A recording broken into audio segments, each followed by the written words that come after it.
আসসালামু আলাইকুম। বাংলাদেশ বেতার সিলেট সংবাদ পড়ছি মোহাম্মদ মাসুম আহমদ।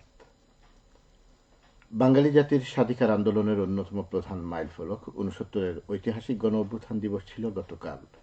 জাতির মুক্তি সনদ খ্যাত ৬ দফা এবং পরবর্তীতে ছাত্র সমাজের দেয়া ১১ দফা কর্মসূচির প্রেক্ষাপটে সংঘটিত হয়েছিল এই গণ অভ্যুত্থান।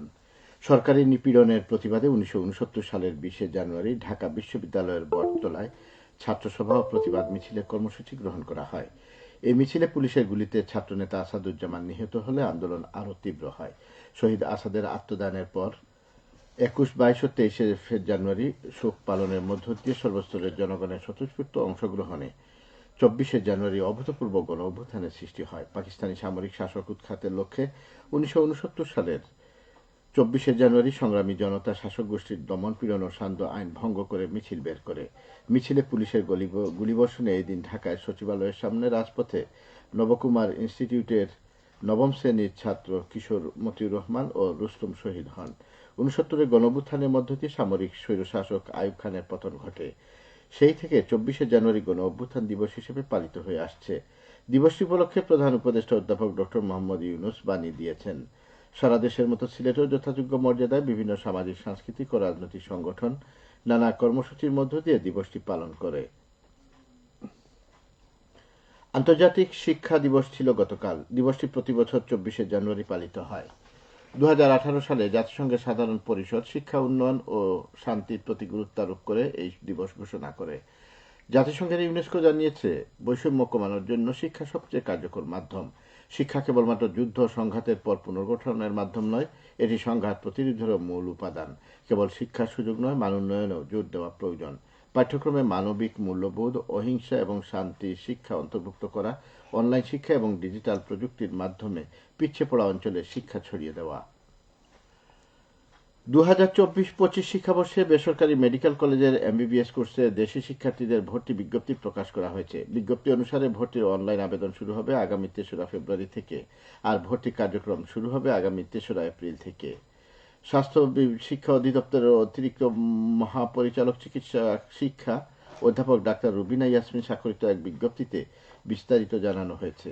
এতে বলা হয়েছে, Bangladesh medical and dental council BMDC কর্তৃক প্রণীত মেডিকেল কলেজ ও ডেন্টাল কলেজ ইউনিটে এমবিবিএস বিডিএস কোর্সের শিক্ষার্থী ভর্তি নীতিমালা ২০২৫ অনুযায়ী শিক্ষার্থীদের অনলাইনে নির্ধারিত ছকে আবেদন করতে বলা হয়েছে।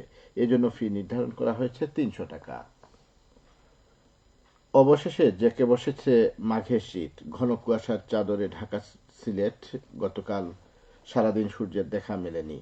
কনকনে ঠান্ডা হাওয়ায় জবুথুবু হয়ে পড়েছে জনজীবন। আবহাওয়া দপ্তর বলছে, এই অবস্থা আরও ২-১ দিন থাকতে পারে। এদিকে মৌলভীবাজারে শীতের তীব্রতা ক্রমশ বাড়ছে। গত এক সপ্তাহ যাবৎ তাপমাত্রা ১০ থেকে ১১ ডিগ্রি সেলসিয়াসে ওঠানামা করছে। হিমেল বাতাসের কারণে চা বাগান সহ পাহাড়ি এলাকায় ঠান্ডা বেশি অনুভূত হচ্ছে।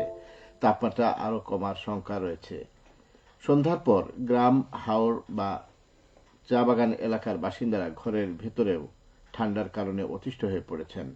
চা বাগানের চারা গাছগুলো সহ পাহাড়ি এলাকা সকাল সন্ধ্যা ঘন কুয়াশার চাদরে ঢাকা পড়ে রয়েছে।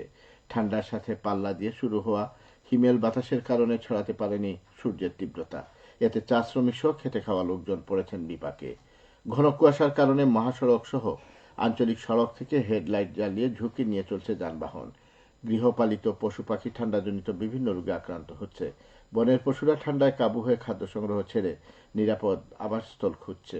হাসপাতালগুলোতে ঠান্ডাজনিত রোগীর সংখ্যা ক্রমশ বৃদ্ধি পাচ্ছে। সিলেটে জাতীয় নাগরিক কমিটির পক্ষ থেকে চা শ্রমিকদের মাঝে কম্বল বিতরণ করা হয়েছে। গতকাল সিলেট মহানগরের লাক্কাতুরা ও মালনীছড়া চা বাগানে প্রায় ২০০ কম্বল বিতরণ করা হয়।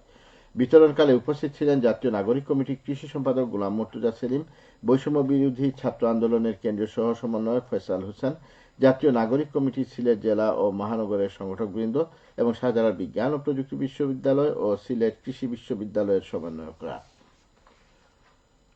সিলেট ও সুনামগঞ্জ জেলার বিভিন্ন সীমান্তবর্তী এলাকায় অভিযান চালিয়ে ৫,২২,০০,০০০ টাকা চুরাই পণ্য জব্দ করেছে বর্ডার গার্ড বাংলাদেশ। গতকাল ব্যাটালিয়ন ৪৮ বিজিবির দায়িত্বাধীন বিভিন্ন এলাকায় অভিযান পরিচালনা করে বিপুল পরিমাণ ভারতীয় আরজে পাওয়ার ব্যাটারি, চিনি, গরু, মহিষ সহ চুরাই মালামাল পরিবহনে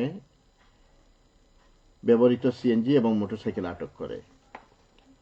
মৌলভীবাজারের বড়লেখা উপজেলার কাঁঠালতলী থেকে পাথারিয়া পয়েন্ট পর্যন্ত 11 কিলোমিটার সড়ক উন্নয়ন প্রকল্পের কাজ এগিয়ে চলছে। এতে ব্যয় হচ্ছে প্রায় 9 কোটি টাকা। ইতিমধ্যে প্রকল্পের 50% কাজ শেষ হয়েছে। প্রকল্পের আওতায় 4টি কালভার্ট নির্মাণ, মাটি ভরা, সড়ক প্রশস্তকরণ, আরসিসি ঢালাই ও পিচ সহ আনুষঙ্গিক কাজ অন্তর্ভুক্ত রয়েছে। এলজিডি তা বাস্তবায়ন করছে। সবশেষে আবহাওয়া। সন্ধ্যে 6টা পর্যন্ত পূর্বাভাসে বলা হয়েছে, সিলেট সহ পার্শ্ববর্তী এলাকায় আজ কোনো সতর্কবাণী নেই এবং কোনো সংকেত দেখাতে হবে না। আজ সিলেটে সূর্যোদয় হয়েছে 6টা 37 মিনিটে এবং সূর্য অস্ত যাবে সন্ধে 5টা 32 মিনিটে। সংবাদ শেষ হলো। আমাদের পরবর্তী স্থানীয় সংবাদ প্রচারিত হবে বিকেল 4টা 30 মিনিটে।